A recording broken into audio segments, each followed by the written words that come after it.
pensei, boa tarde, nem pensei na questão lá da frente, muito chateado mesmo com o que aconteceu. Fazer o primeiro tempo que faz, troca de passe, triangulação, incomodar demais o adversário e depois ter uma caída tão grande, né? A gente não pode aceitar isso. Já cobrei no vestiário em relação a isso, mas trouxe o exemplo do Fortaleza e Santos no intervalo, falei, continua do mesmo jeito, fizemos um ótimo primeiro tempo, mas infelizmente as coisas não aconteceram como a gente queria, né? Fazer um resultado desse em casa, de 2-0, e depois, além do trabalho do adversário também, a desconcentração nossa em algumas bolas.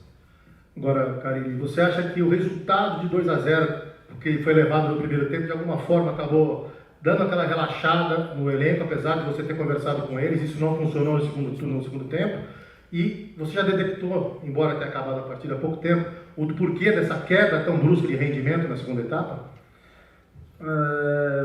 A questão da queda, na minha opinião, foram os erros. Começamos a errar muito na construção, erros simples, né? Eu tinha passado que o meio de campo do Ceará com o Ricardinho, esses atletas, Thiago Galhardo, são jogadores de qualidade, e em cima dos nossos erros de passe, né, que a gente voltou a ter no segundo tempo, a equipe adversária cresceu, né, e a gente toma o segundo gol aí de um lance que tem que parabenizar o Leandro. Lembro do Roberto Carlos em 2010 fazendo um gol assim no Pacaembu, é muito difícil, né, mas o que mais me chamou a atenção, é claro que depois eu vou analisar tudo no começo da semana, foi a questão dos passes.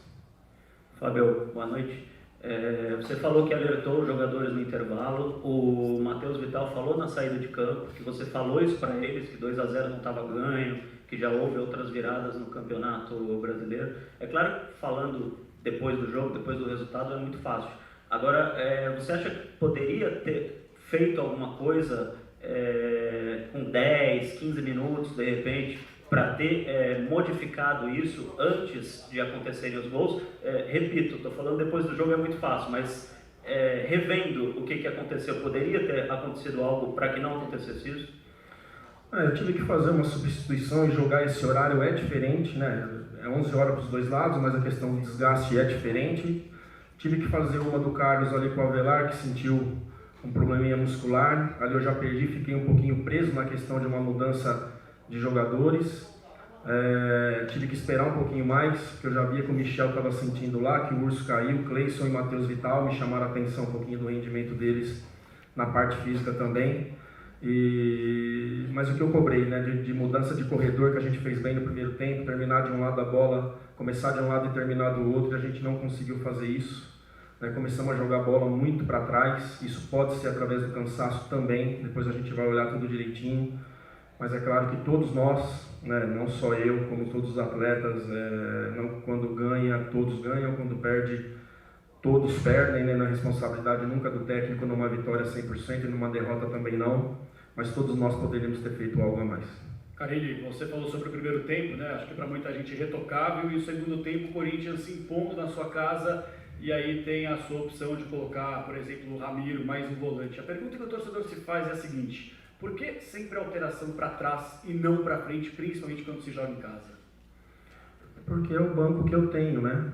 Eu deixei dois atacantes, é bom falar isso também, ficou Gustavo e Love no jogo, né? E a outra era para dar uma sustentação maior mesmo com o Ramiro, jogador experiente ali dentro do meio de campo ali, para que a gente continuasse forte, faltando poucos minutos e com o time já cansado. Então foi uma substituição para a gente ganhar um homem mais à frente, o Love com o Gustavo, e uma outra para a gente ter um equilíbrio maior na questão da marcação e na saída de jogo, né? Mas sai um escanteio nos acréscimos e o cara foi muito feliz no lance. Carille, tinha 31 pontos, com esse empate foi a 32, perdeu a chance de encostar no Flamengo e no Santos. Foi um resultado injusto pelo que o Corinthians jogou, e agora como ver também o São Paulo hoje joga mais tarde, pode passar o Corinthians na tabela se vencer o Inter? Eu não gosto de ficar olhando muito, né, o adversário, os adversários, os jogos. Eu gosto de fazer o nosso melhor aqui sempre. Primeira pergunta, desculpa. Se foi um resultado injusto? Não foi injusto não. né? O nosso primeiro tempo foi muito bom, podendo ter feito até mais do que 2 gols, mas o segundo tempo a gente deixou de jogar e acabou sendo aí, tiveram chances, o Cássio fez defesas ali no segundo tempo, acabou sendo um placar aí justo. Fábio, boa tarde. Resultado que você, principalmente, como todos, não esperava. Contava muito com os 3 pontos. Alguns times menores têm dificultado muito a vida dos grandes. O Corinthians deixou 2 pontos em Santa Catarina contra o Avaí e hoje contra o Ceará. Recentemente, num jogo que não te diz respeito, indiretamente diz, o Santos fez 3-0 na Vila no primeiro tempo e o Fortaleza reagiu e fez 3-0. Está faltando consciência aos atletas dos clubes maiores e mandantes, principalmente, para quando abre um 2-0, um 3-0, saber trabalhar isso para não permitir essa reação. E segunda, se você me permite, por que o Corinthians tão diferente no segundo tempo do que apresentou no primeiro?